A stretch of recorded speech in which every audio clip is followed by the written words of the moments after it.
Ladies and gentlemen, welcome back to the Chtib and Zhang show. Today's episode is going to be a different episode, a special episode, because we are covering one topic only, and that is the NHL trade deadline. That happened Monday. It just passed a few hours ago, and now we will be going over some of the trades we liked and thought we were interested, as well as we're going to look at some of the winners and losers of the trade deadline. But first, roll it!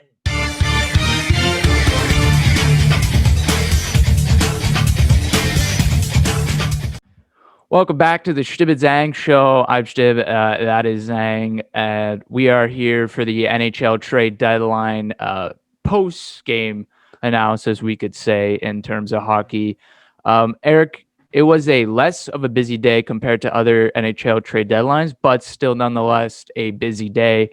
A lot of teams made some moves. Some teams didn't make moves. And yeah, we're just going to go over some of the trades we like. Before we do that, though, let's get an understanding for the viewers, because some of you might have a lot of questions of the trades you guys saw, things you didn't understand. One thing for certain is what you have to keep in mind with these trades is coming up next season, there is a flat cap, of course. The cap, due to the pandemic, the cap didn't go up. And of course, there's going to be another NHL team next season with the Seattle Kraken. So there is a looming expansion draft coming. So that's why you see a lot of these rental players getting shipped, and not a hockey move, you could say, like a Anthony Mantha move. That's why you saw a lot of rental players move, because teams don't want to keep them on, and because of that expansion draft coming up, they can't protect them. So, nonetheless, let's hop into a rather busy day of the trade deadline with our first trade. Didn't happen today. Oh, and again, I'll say again, we are not covering the Eric Stahl trade. We're not covering the Palmieri trade to the Islanders. It happened beforehand. We're covering trades that happened today or yesterday. So let's move on to the first trade. One of the biggest trades in trade deadline was the David Savard to Tampa Bay, a Blue Jackets and Tampa trade. The Jackets got a first-round pick, 2021, and a third-round pick. This was a three-way trade with the Detroit Red Wings, too, which got a fourth-round pick. Basically, the Jackets and the Detroit Red Wings were paying David Savard's contract for the Tampa Bay Lightning. A lot of people are like, what the heck? How the hell is Tampa affording this? And how are the Leafs affording these players? Well, a lot of teams helped them out because of those picks that they sent. So, yeah, Eric, what'd you like about this trade? Obviously, Tampa Bay bolstering their decor for another run. But before we talk, like the thing is, Steve Eiserman, he's very tight with the whole Tampa organization, so he's always trying to help them out. Like Tampa helped us out, gave us Adam Ernie, like things like that. Like we're always doing trades with Tampa. But David Savard, very solid defenseman, Mm. like very strong defenseman, very reliable, offensive game. Like he's just like average. Like, I he's don't think okay, it matters on but it doesn't Tampa. matter. But like defensively though, like if you're gonna pair him like Sergachev, or like you Oh, have yeah. him Sergachev, like oh that's dangerous for sure. Yeah, David Savard, very well in his own zone. Like you said, not the big Yeah, offensive type guy, but obviously on a team like Tampa Bay, that's not going to matter with guys like Stamkos and Kucherov coming back. yeah, Kucherov, probably the biggest addition to any team on a trade deadline basis, yeah. obviously on injured reserve. Like we said, the Jackets get a first round pick and third round pick, and the Wings get a fourth round pick. So to simplify things, basically the Blue Jackets traded David Savard to the Detroit Red Wings, Mhm. and then the Detroit Red Wings traded him to the Tampa Bay Lightning. That way, it made it possible for Detroit to retain salary and as well as the Blue Jackets. So you might ask, how's Tampa affording David Savard's contract? Well, they're not paying it. They're not paying. I think it's what 75%. The Jackets are retaining, and the rest is the Wings. I think I'm not 100% sure, but Tampa's not paying it. They're looking to go for another Stanley Cup, bolstering their blue line, But they and did picking give a up first David round Savard. pickup. But they always do that. Remember they Yes, did that with Coleman last year and it paid off. two. So They sent two. yeah, They gave with two. two first round picks last year, and they sent another. Obviously, in another thing people have to understand. The draft, there's a lot of question marks around it this year. If it's happening, well, it is happening, sorry, It is, but yeah. there was questions around it if it was going to happen. And obviously, scouts not being able to see players and prospects play right now. So a low tier first round pick where it's 28, 29, 30, 31 around that range. Don't think it's going to matter. David Savard, a good defenseman. I like that move from Tampa, trying to go back to back. When we move to my second trade on my list is a hometown trade. Of course, the Montreal Canadiens acquiring defenseman John Merrill from your Detroit Red Wings, Eric, for a 5th round pick in 2021 and a prospect, Hayden Verbeek. I like this trade from the Montreal Canadiens. John Merrill, obviously playing on a terrible Detroit team, but actually has been doing quite well playing defensively in his own zone, playing second pairing minutes. And this is a trade that the Canadiens really needed when Ben Sherratt went down. Their whole defensive core shattered. Players are moving around. It just didn't really click, and they weren't too solid in their zone, obviously, with the problems of Shea Weber, Jeff Petrie regressing a little. They needed a guy who was good in his own zone. John Merrill. Just the question now is to see who's he going to play with. Exactly. Because if you have John Merrill as your third pairing defenseman, like that's really good. Because John Merrill, he was a top 4 defenseman for us. He was very reliable, very he's very defensive oriented, but he can also like put up some points there. But remember with Vegas, who's really good there too. He's been in the playoffs. I guess he's a vet now. I think he's like 27. He's an experienced guy for sure. Yeah. NHL experienced defenseman. He can definitely replace Ben Sherratt, and we're also going to talk about another defenseman later. Yeah. Obviously, John Merrill, for those who don't know, we can't pull out the stats right here, as you can see, but his statistics, his analytics in the defensive zone are up to par with David Savard's. And remember, Tampa gave a 1st-round pick. Montreal only paid a 5th-round pick. So John Merrill, very underrated player that got traded this year, and a great trade by Montreal when their blue line was kind of cracking and crumbling. Yeah.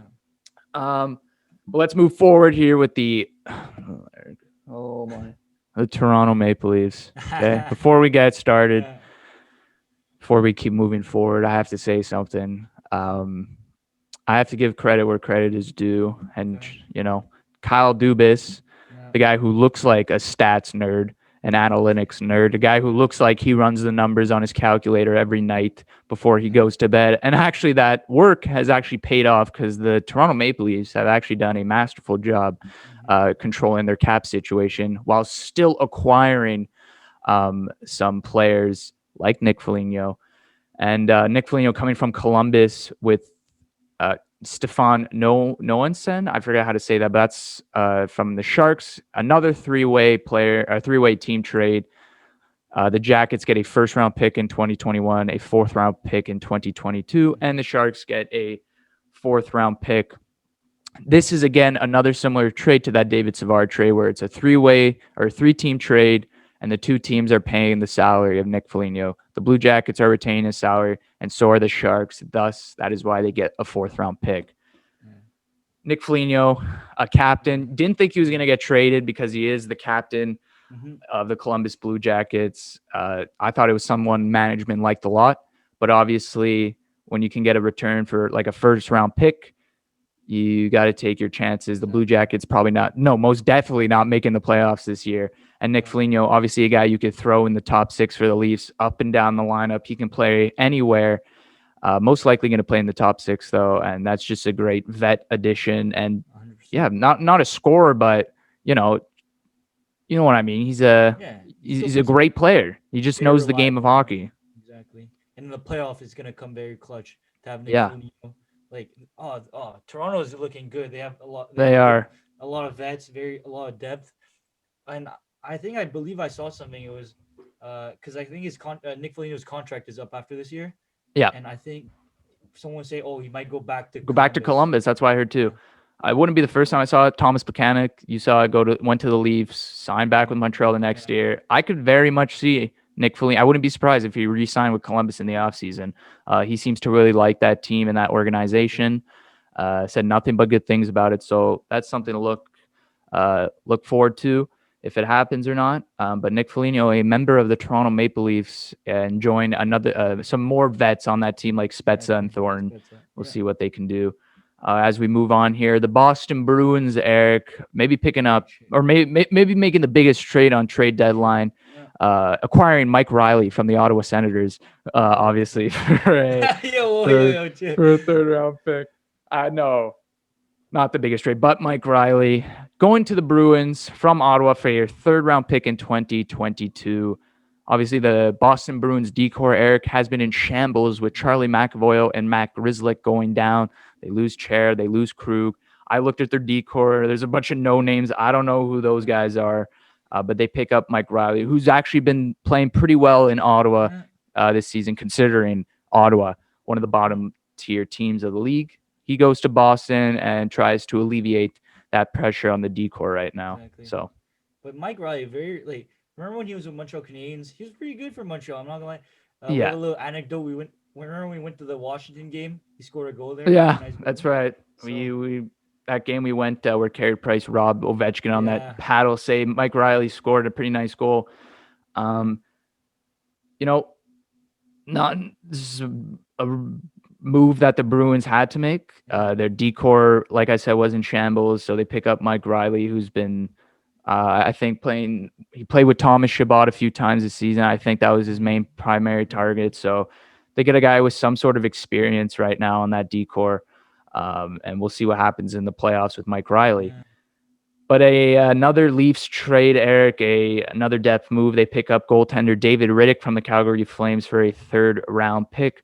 Obviously, the goaltender situation, a lot of question marks in Toronto with Frederick Anderson he's being injured. Sorry, he is injured right now, yeah. and Jack Campbell has been playing considerably better. Considerably better. 11-0. So 11 and haven't 0. lost a single game. But I like this move by Leafs again because you don't know if Jack Campbell's going to be able to keep up this pace Yeah, heading into the postseason. Obviously, he's on a nice stretch right now. He's doing great right now for the Toronto Maple Leafs with Frederick Anderson out.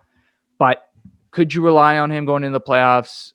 I don't know. We've seen it happen with Colorado where they had to use their third string goaltender in the playoffs. It didn't work out. Game 7 didn't work out. So the Leafs trying to make sure that doesn't happen. Now they have Jack exactly, Campbell, Frederick Anderson, and David Riddick, even Michael Hutchinson.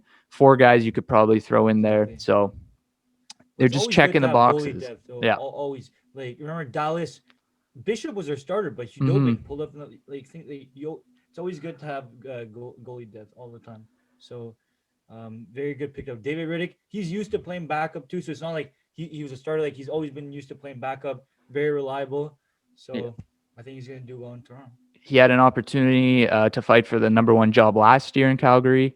Hmm. This season, obviously, with Jacob Markstrom signing there, Yeah, he was the yeah, backup. He hasn't played that well this season, and he's going to try for a fresh start here in Toronto. I wonder how many games he's going to play this season. I don't know. yeah. It's not going to be a lot, but just a good depth move, I think, by the Leafs. Hmm. I think the Flames are also retaining his salary, Yeah, I so don't know he how could they're fit getting under the away with Leafs. it. He's I retaining. don't know why teams are helping them out. Exactly. I don't know why teams are helping the Leafs out, but we'll see what David Riddick gives to But the Toronto. East is looking so dangerous with Toronto, Boston, Tampa, Washington. Like it's looking very dangerous. Yeah, but they're not in the same division, the Leafs and those No, other no, teams. no. I'm So saying the East. The East. yeah, the East in general. Yeah. As we move on to the Pittsburgh Penguins, this was a move that happened today. I think it happened yesterday. They acquired Jeff Carter from the Los Angeles Hmm. Kings for a conditional third and fourth round pick, third in 2022, the fourth in 2023. Uh, the teams have not revealed what the condition is, so I have no clue what the conditions are. But the Kings are retaining 50% of Jeff Carter's salary, and the Pens add another center to their lineup with Artie Crosby and Malkin coming back. Jeff Carter most Yeah. likely going to play the third line center. Not too shabby by the Pittsburgh Yeah. Penguins to have Jeff Carter as your third line center. You know, Because the thing with the Penguins is it's hard to tell. I think every year they're just going for the cup. Like they're. I don't think they're ever gonna go in rebuild not unless until not unless Crosby and Malkin leave. Crosby. Yeah. Malkin leave. So right now, every year they're just pushing for the cup. They have a good team. So with the addition of Jeff Carter now, it's looking good. Yeah, Pittsburgh probably headed to their last cup run, most likely, trying to win it all with Crosby and Malkin. I've always been a fan of going for it when you have guys like that on your team. Obviously, they're not getting any younger. And Mhm. so you got to take advantage of players like Crosby and Malkin. So why not trade? It's not like they gave up a first round pick again, like Jim Rutherford's used to. They gave up a conditional third and fourth. Who knows what the conditions are? Who knows what those picks can turn into? Maybe it's a second. Maybe it's a first if the Pittsburgh Penguins win the cup or something. No I clue. agree. Yeah. But Jeff Carter, good depth move, big scorer in Los Angeles Oh throughout his yeah. career. So Especially it's in gonna be playoffs too. interesting. Yeah. Oh, back So in the day, oh, the two Stanley Cups, they wouldn't have won any of those without him. Like and hey, almost maybe close. Jeff Carter is also a guy you can throw onto the wing or something. If maybe Yeah. things aren't going their way, or they need to get up, or they need to score a goal or something, you can throw Jeff Carter on Malkin's line on the wing or something. Yeah. Who knows? Very versatile guy. So let's move now to the biggest Bruins trade. Wasn't the Okay. Mike Riley trade. The Bruins Okay. acquired Taylor Hall. They win the Taylor Hall sweepstakes. Ooh, they get Curtis Lazar and Taylor Hall from the Buffalo Sabres for Anders Bjork and a second round pick. Hmm. Okay. Let's be honest. Do you think Taylor Hall is starting to get a little overrated here, or do you think I he's don't being know. I guess the Sabres think so, but I'm kind of I'm kind of surprised that Taylor Hall was able to go for this for Anders Bjork in yeah. a second round pick. I know he hasn't had quite the season that people thought. Um, but just looking at some of the trades that happened today, Eric, with Nick Foligno and David Savard and other players going for first round picks, and some players being overvalued and others being undervalued. Taylor Hall is one of those players that I feel like went undervalued. I mean, Anders Bjork is a good young player for the Yeah. Boston Bruins, but hasn't really taken that next step to becoming that player. And maybe that's because he's been playing on the Boston Bruins behind Patrice Bergeron, Pasternak, Brad Marchand. He hasn't had that many opportunities. He'll get those opportunities in Buffalo. So it's just going to come down to the Sabres. They're taking that big gamble on Anders Bjork. Is it going to come true? Is it going to I'm work out telling for you, them? Buffalo. Name one player that they've Yeah. taken a risk on that's worked. No one. No, it's never worked. Like Yep. even Jack Eichel, who if Jack Eichel was on any other team, he'd be an absolute superstar. Like I any mean, like he still is a superstar, but yeah, yeah, he he still is. But probably would be killing it on another team. And that's just another thing. Now Taylor Hall, Mr. Flippity Flop, signs with yeah, Buffalo in the offseason, says he wants to spend more years in Buffalo. That says yeah, he sees a future in Buffalo. yeah, Obviously, didn't didn't happen. Buffalo yeah, absolutely sucked this year. They stinked, yeah. and now he says that he could see himself as a Boston Bruin in the near Wow. future. So Taylor Hall is just a flippity flop. He's going with Yeah. the flow. What really got me a bit ticked off, Eric, was the fact that he said he never wanted he didn't want to be the first option on any team. He didn't want to be the Yeah. first option. I thought So because you're on New Jersey, he was the first option, and he was good as yes, a first option. So and at one point in Edmonton, he was also the first option. He exactly. got blamed for a lot of the failures in Edmonton, and that's what shipped him out. But for him to come out and say he doesn't want to be the first option Exactly. anymore, it's like, It's not a good look at all. is this because what happened in Buffalo? Was the Buffalo media hard on you? Were they antagonizing you or anything? Because for me, hearing that come out of him, like, there's no chance this guy could have played in Montreal. There's absolutely no No chance chance. No because he chance. probably would have shit his pants with all the media attention against him. If the Canadians were playing like they are right now with him, he definitely would have got a lot of Oh criticism. yeah, 100%. And I don't think he would be able to handle it. Obviously, uh, considering he said he doesn't want to, no longer wants to be the first option, and But on Boston, he's been able to hide behind Pasternak, Marchand, he's like and the those fifth guys. option, right? He's like Exactly. the So fourth or fifth option right now. So, can Taylor Hall return to that Hart Trophy season he had in New exactly. Jersey? Could he really explode there in Boston? Because he's a good Then player. He's a very good yeah, player. and then the But Sabres are really going to start scratching their head on this trade. mhm. But remember when he signed this 1 year 8 million, everyone was like, "Oh, it's a bargain. 1 year 8 million." Yeah. It doesn't look like that much of a. He hasn't been very productive, Listen, especially with the cap. So yeah, what Taylor Hall needs to do is get back to his skating, right? okay, Uh, fair. if you want to get, if you want to look at his Hart season where he dominated, it's because he was a power forward S player. He was bringing it to the net. He was using his feet. He was skating really well. And I don't know if it was because, of the losing mentality in Buffalo and how it affects your personality and how you play, being around that negative environment. Did it affect how he played? Did it affect his skating? You didn't really see it, and that's why he's had that such of a bad season. But if he can really get going here in Boston, then he could finally get that contract that he's been needing. But obviously, not a fan of Taylor Hall after this offseason, what he decided to do. And, he's made me laugh a couple times with his decisions and the things he said, like, what he said today about becoming a Bruin for years. The same thing he said about in Buffalo. It might happen, but I doubt it. We all doubt it. Taylor Hall is a player, would I be interested in free agency anymore for a long-term deal? And nope, not anymore. No, I wouldn't pay. How much would you pay him? Right now, AAV. after this year's $7 million, what? Like average. That's how much you would pay him annually? For how long? How many years would you give this guy? He's like give him 4 years, $7 million. He'll take Okay, because ever since that Hart Trophy, he has been declining. It's every year, and it's just pure statistics, right? He's been declining rapidly, and he's not that same player he is in New Jersey. And I think Boston really is the last chance for him to prove that he's that player because of that loaded offense and the power play opportunities he's going to get. So it's really on Taylor Hall right now to not try and get in his own head. Jamie Benn did, though. Jamie Benn, he won the Hart too.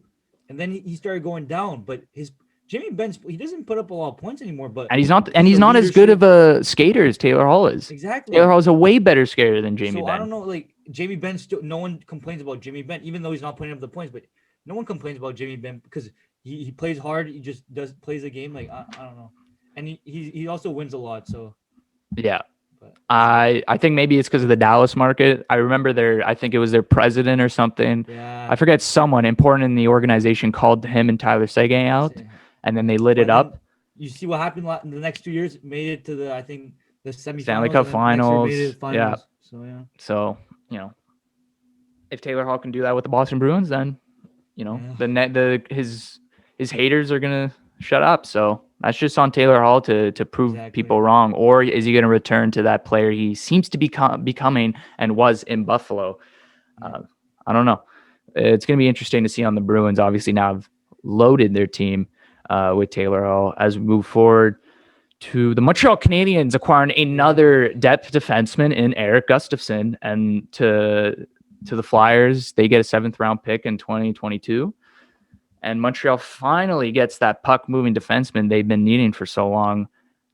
Eric Gustafsson's defensive analytics are not too strong, Eric. Not very good in his own zone.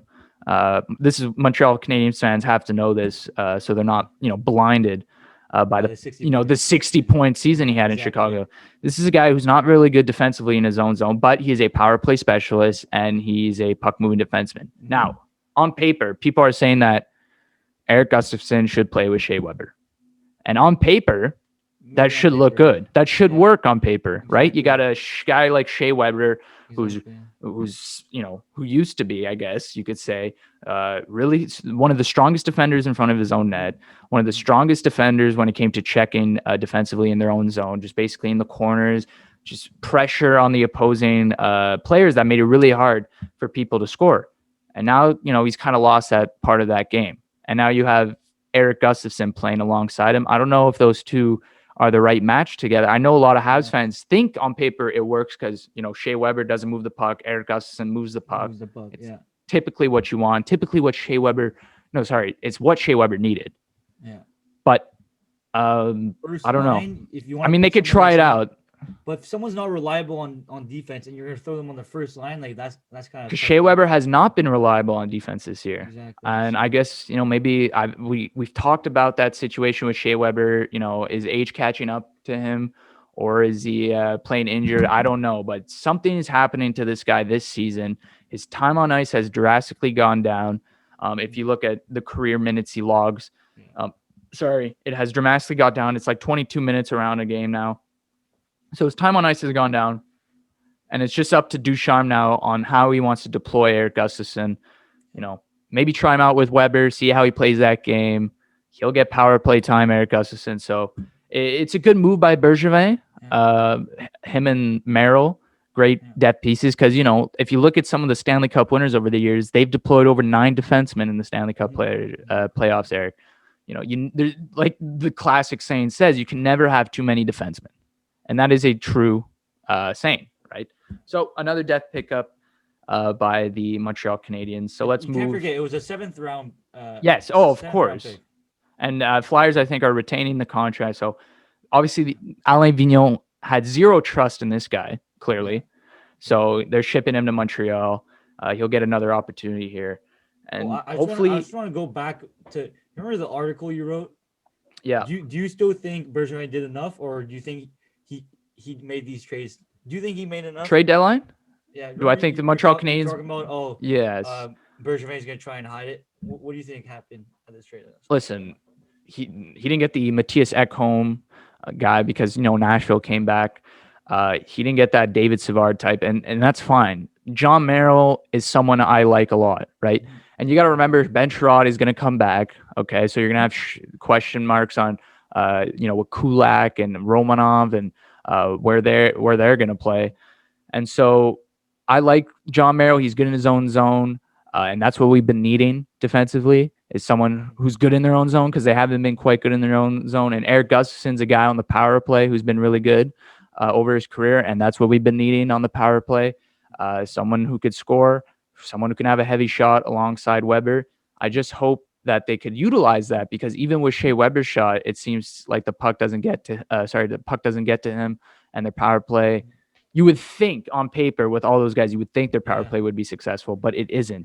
So hopefully with the addition of Eric Gustafson, the power play changes, and hopefully it doesn't stay the same. What I really would have liked is for Bergevin to make a trade for a scoring winger. But do you also, if you make a trade for a scoring winger, does that prevent Cole Caulfield from coming up? Maybe, because you have to get Cole Caulfield under the cap.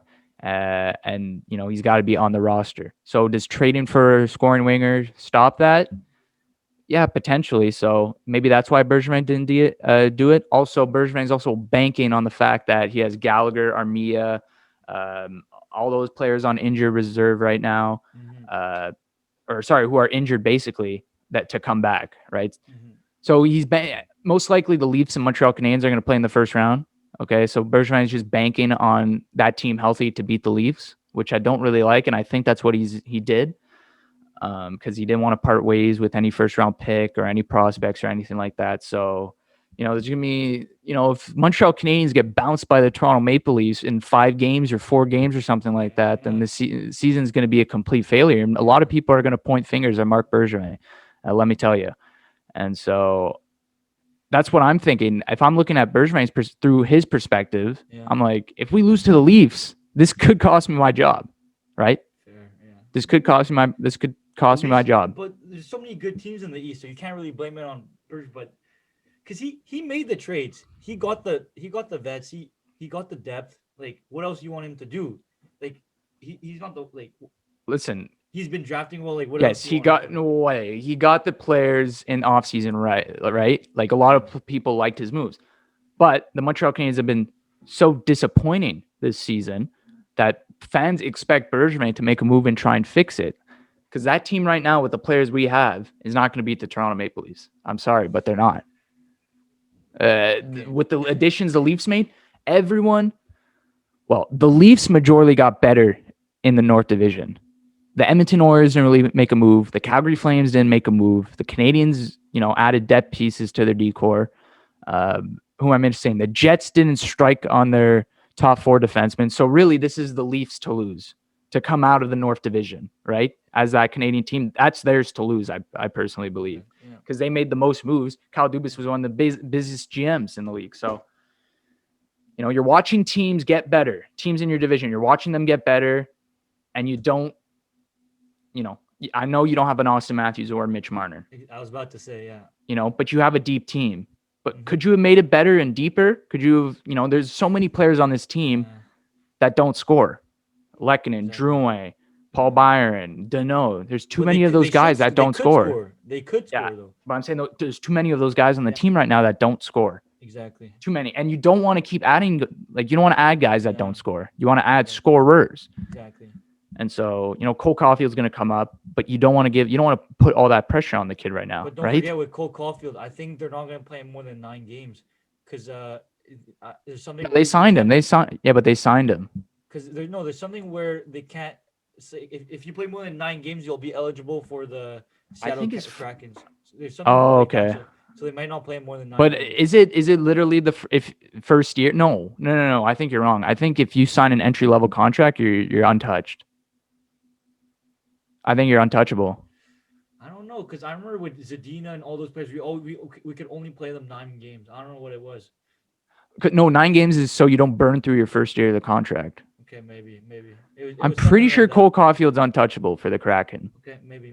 So But I wouldn't worry about too much. But like I said, yeah, let's move on from the Canadians because this is a trade deadline episode, yeah, so we don't want to well, allocate too yeah, much time. Well, but we got to move on. yeah. Where the Florida Panthers, Eric, they got Sam Bennett from the Calgary Flames for Emil Heineman and a second round pick in the 2022 NHL draft. This is a bit of a strange trade, I would say, for the Florida Panthers. They get a guy like Sam Bennett, obviously, who was selected fourth overall. Fourth overall, the And he's still highest young. pick. Yes. He's still young. He is still young, but obviously has not been that player the Flames hoped he'd be. And I personally believe he's a bottom six forward in this league. Oh, yeah. I personally believe he's a bottom six forward. Yeah. And I really hope. No, sorry. It seems like the Panthers don't see eye to eye with me. No, I think they believe he's a top. He's a bottom six. It's because Sam Bennett, the way he's been playing with Calgary is like when he got drafted, he was supposed to be that skillful player. You don't draft like a bottom six player, but no, of course they expected him to be their franchise player. I know, but now he's just been that Grammy player. He hits, like he gets block shot, very good defensively. He's become that player, and I don't think Florida was trading him expecting he's gonna be that fourth overall pick. I think they just wanted depth here, because as long as Florida understands that and Sam Bennett understands that, then it's going to be okay. Because that's one of the problems. Does Sam Bennett know he's a bottom six forward, or does he still think he's that guy? Right? No. It's important for him to know his role on this team. That's another big thing he needs to understand. Because if he doesn't know it, there's going to be problems. He needs to understand his role so he can do his best to do that role. Okay, and that's what the Panthers are going to want from him. Sure, he plays the third and fourth line, and maybe that's where the Panthers deploy him. But to trade a guy like Emil Heineman, who was playing for Team Sweden at the Worlds Juniors, and a second-round pick, I wouldn't say they're taking a big gamble on Sam Bennett because Emil Heineman's not a huge top prospect. Yeah. But I'll be honest, I've given up on. I've given up. I've given up on Sam Bennett. I have given up on him. A long time. I have too. He's no longer that same player. But hopefully, maybe the Florida Panthers, they're thinking he could potentially be that top player. Maybe if they play him with a Barkov or Huberdeau, I don't know. But what the bottom line is, like I said, Sam Bennett needs to understand his role for this to be a successful trade. Because if he doesn't, then there's going to be a lot of hot water and a lot of problems surrounding that player. Yeah. And let's move to the biggest trade probably of trade deadline, Eric. Yeah. The Washington Capitals make a splash. Last minute trade too, where they acquire Anthony Mantha from the Detroit Red Wings, and they give up Jacob Vrana, Richard Panik, a first-round pick in this year's draft, and a second-round pick in next year's draft. Eric, you're a big Red Wings fan. Yeah. What's your take on this? Yeah. It's your jersey on, by the way. Remember the one you got? The one I bought you for Christmas. Yeah. No big deal. What did I get for Christmas? $20 bill. It's okay though. We won't talk about it. Remember that? Okay. What did you buy with that $20 bill? How did I have no clue. That? What? I have no clue what I bought for that 20. But it was the thought that counted. Exactly. The $20, it was meaningful. Okay. I think the shirt's a bit more meaningful, but yes, it is but you can make the argument for the $20 bill. I'm sorry for that. Yeah, actually, what do you think, Anthony Mantha? Who cares? I don't care. What do you think about Anthony Mantha? No, you look like you still care. If you're bringing it up, I don't care. Okay, move on. Okay, Mantha. First of all, I fucking love Mantha. Okay. Mantha, I'm telling you, this guy, he could be a 40-goal scorer. He basically is a 40-goal scorer because he's always been injured with us. This guy, his ceiling, don't quote me here if you want. He could get 45, 50 goals in a season, like later on. I'm telling you, he has bias. Okay, let's remember he's a big Red Wings fan, so let's mind the bias and Put a little No, salt don't on forget, that. if you look at this guy's statistics, like goals per game, he was on pace for like 40 goals almost like a couple like this guy like Mantha is he's a pure goal scorer. He scored 50 in the when he played in the queue. Like he was drafted as a score. This guy's 6'5", super strong. He's not that good defensively. He's got the hands. He's got the size. Like I'm telling you, Mantha is crazy. I know I'm getting a little hyped here, but I really love Mantha. I think he's gonna fit so well on that team with Capitals. I'm excited to see him on a winning team because I love Mantha. So I want to see him win. I want to see him happy, and I think he's gonna do big. I think, to be honest, I think he's better than Verana. But I'm very happy with the trade. We got a Yeah, well, first tell us round about the pick. return. What do you like about the return? Yeah, we got a first round pick out of it. It's probably gonna be a late first round pick, but it doesn't matter. It's a first round pick. A second rounder, okay, we'll Yep. take it. And we get Jacob Verana, who is I think he's either the same age as Mantha or 1 year younger. He's really good Verana, too, though. don't forget this guy. I'm pretty sure this guy played Two-time 20-goal scorer. He had 24 goals, and Yeah. then the next year he scored 25. Didn't he have like last year he got 50 points in like 69 Something like games, that. some like very efficient player. He was on that team that won the cup too. I think he only put up like 8 points, but still, this guy has won a cup. Yeah, he's got the experience. He's young. Like I've always like a couple of times you see Jacob Brown in fantasy, you might pick him up. Like he looks like he has potential. Like, I really like Jacob Brown as a player. Richard Panic, like he's okay. Like, That is strictly a cap thing. yeah, exactly. So let me break this down. The Washington Capitals, they get a guy in Anthony Mantha, who I think has been inconsistent his whole career.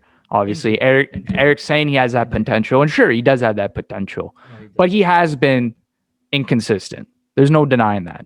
And that's maybe because, with the supporting cast on the Detroit Red Wings, that could be a factor too. Or maybe it's just Anthony Mantha hasn't found his stride yet in the NHL. But let's get one thing straight. This player is for sure inconsistent, as we see in Detroit. Not saying that continues in Washington, but he has. Detroit Red Wings, they get Jacob Verana, who I really like, right? Who is playing alongside Nick Backstrom. Like I said, he scored 24 goals, 25 goals. He had that 50 whatever point season last year. He's another good young player. Obviously probably not as good as Anthony Mantha, but for the return alongside a first and second round pick, the Detroit Red Wings could very much look like the winners in this trade, right? The Richard Panic thing, that was, I think, a cap situation thing for the Washington Capitals. Yeah. Richard Panic is making $2.75 million, and his contract ends in 2022-2023. So I think the Washington Capitals probably tied up cap, didn't want to retain that salary for the next season, so they want to trade it away. And Jacob Verana also is an RFA next season, so who knows what the money he could have had. I guess the Capitals are just taking a chance on Anthony Mantha, who has a contract of $5.7 million AAV, and he's signed through 2023 to 2024. So Anthony Mantha you have on the books. Jacob Verana, you don't know what was going to happen, arbitration, all that. The Washington Capitals, they don't want to spend too much money on the next big contract that's coming up, which was Jacob Verana, because they just signed Backstrom. They're probably up against the cap. So, do I like this trade for Detroit Red Wings? Yes. Do I like this trade from the Washington Capitals? I don't know if I'm sold on it right away. I don't know if the Washington Capitals got all their needs that they needed in this trade deadline, right? I would have liked them to make a trade for a veteran goaltender, right? Can Ilya Samsonov and I forget the backup, starts with a V, Vanishek. You have two inexperienced guys heading into the Stanley Cup players. Can those, you might look at me and be like, well, that doesn't matter, but it kind of does. Experience does matter in the NHL playoffs. I would have liked to see them pick up a veteran goaltender. I also would have liked them to pick up a center, right? As we saw with Nick Backstrom, he got injured. I forget. I think it was last year. I forget when. But they didn't really have anyone who could replace him. And I would have liked them to get a center help. They get that winger to replace Jacob Verana, basically. And now it's just up to Anthony Mantha to really pop off here to prove that Washington won this trade. Oh, I'm telling you, Mantha's going to go off, bro. I'm telling you. I'm calling it right We'll see, but I still think, I don't know about this trade. Bit weird. It's a big splash. They want Anthony Mantha, but for what they gave up, and the needs that they also needed. I don't know if they got better than the other teams in the East, like the Islanders Sure. Yeah. and the Penguins. Those teams are getting better. I don't know if Washington checked their needs like the other teams did. So, But you can't forget Mantha. He's 6'5". This guy's he's a humongous. power forward. Oh yeah, of Exactly. And course, he's a power forward. I'm telling you, quote me on this. I don't care. He's better than Pacioretty. He's a better power forward than Pacioretty. I don't care. I'm telling you, his potential is way higher than Pacioretty's. Sure, his potential is way higher, but right now he's not a better player than Max Pacioretty. I don't know. He's I mean, Max Pacioretty on Vegas right now is killing. I know. He is killing it. No, it's just because I've seen Mantha like at his peak against Montreal. You ever seen this guy against Montreal? He always goes off against Montreal.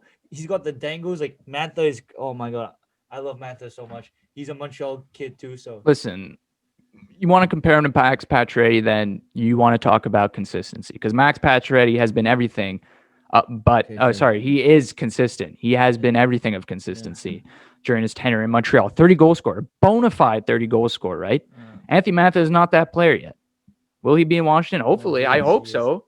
Because I can see him totally pop, like you said, totally pop off in Washington on that power play.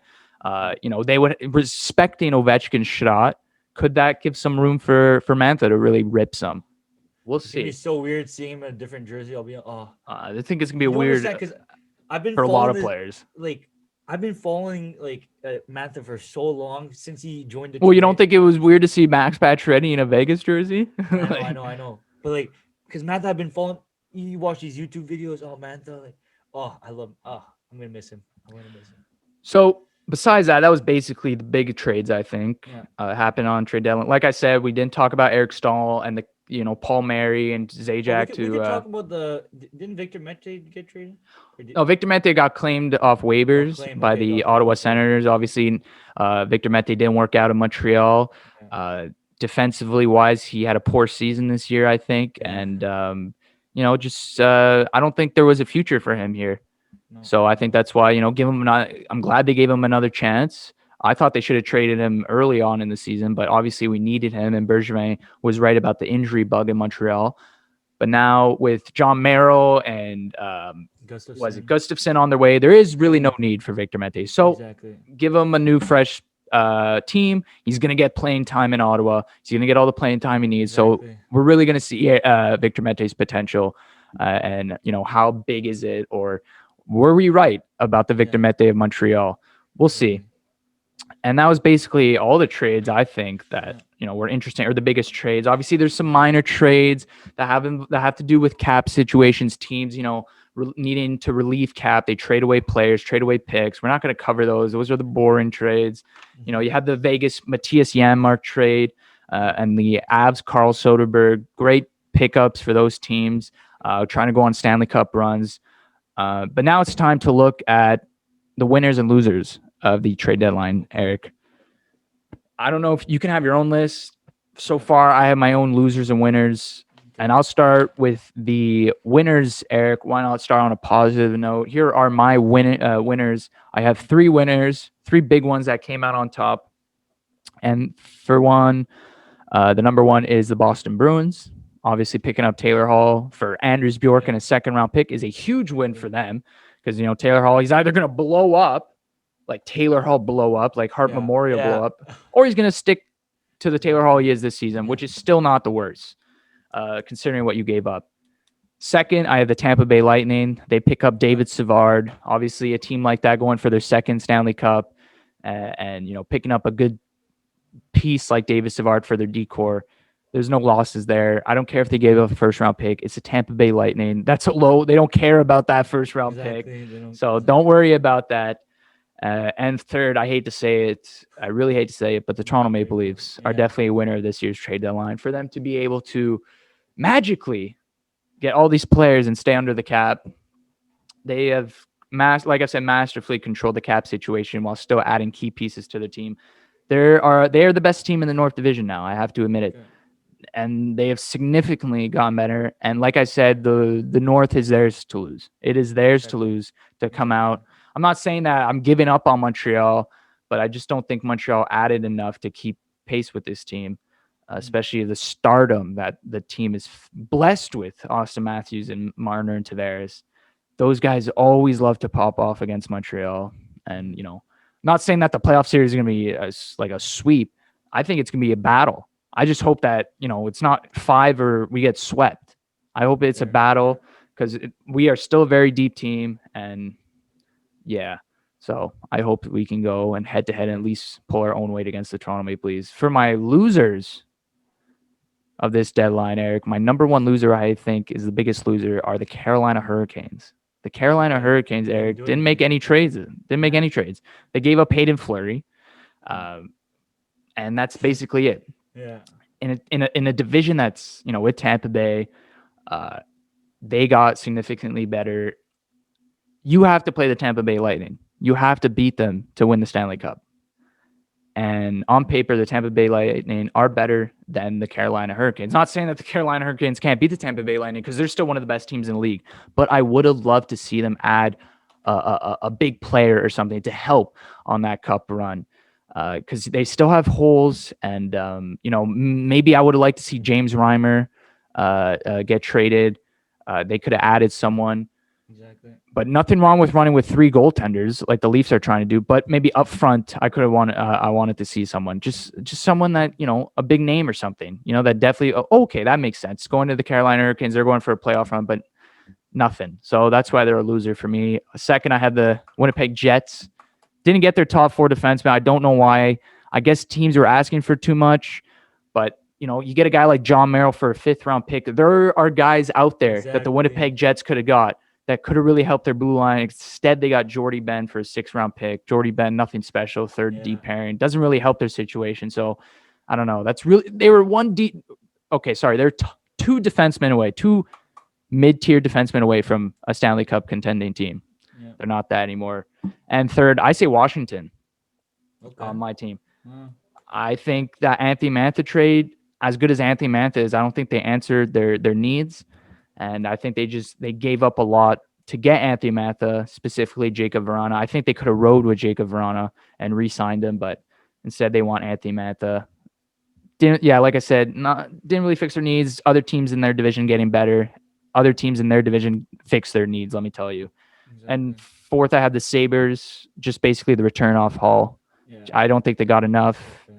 And fifth, I put Montreal. Though I like their depth pieces, I hope they could add a scoring winger like a Mike Hoffman. I would have liked, but we'll see what Cole Caulfield can do and replace. So those are my winners and losers of trade deadline. So on my paper that I wrote like in the last 2 minutes, 2 seconds, 3 minutes. Yeah, exactly. So my 3 winners I have, one that I actually think is very underrated is Columbus. How many picks they get out of this? They trade David Savard. Sell. Yeah, they trade Nick Foligno, and he might come back. So, might not even be a loss. We'll see. So pretty straightforward. The second, you have Montreal in the. I actually have Montreal as a winner. As a winner. Exactly. Okay, I wouldn't put them as a winner, but that is your opinion. I think they're a winner. I think they because the real thing was what they really needed was defense, right? Because they have the depth on offense. Man, they need a lot. Well, because if you're asking for like a superstar, yes, defensively they need help. Yeah, but for sure they weren't able to get. They were never getting a superstar on offense. Like it was impossible. No, I knew that.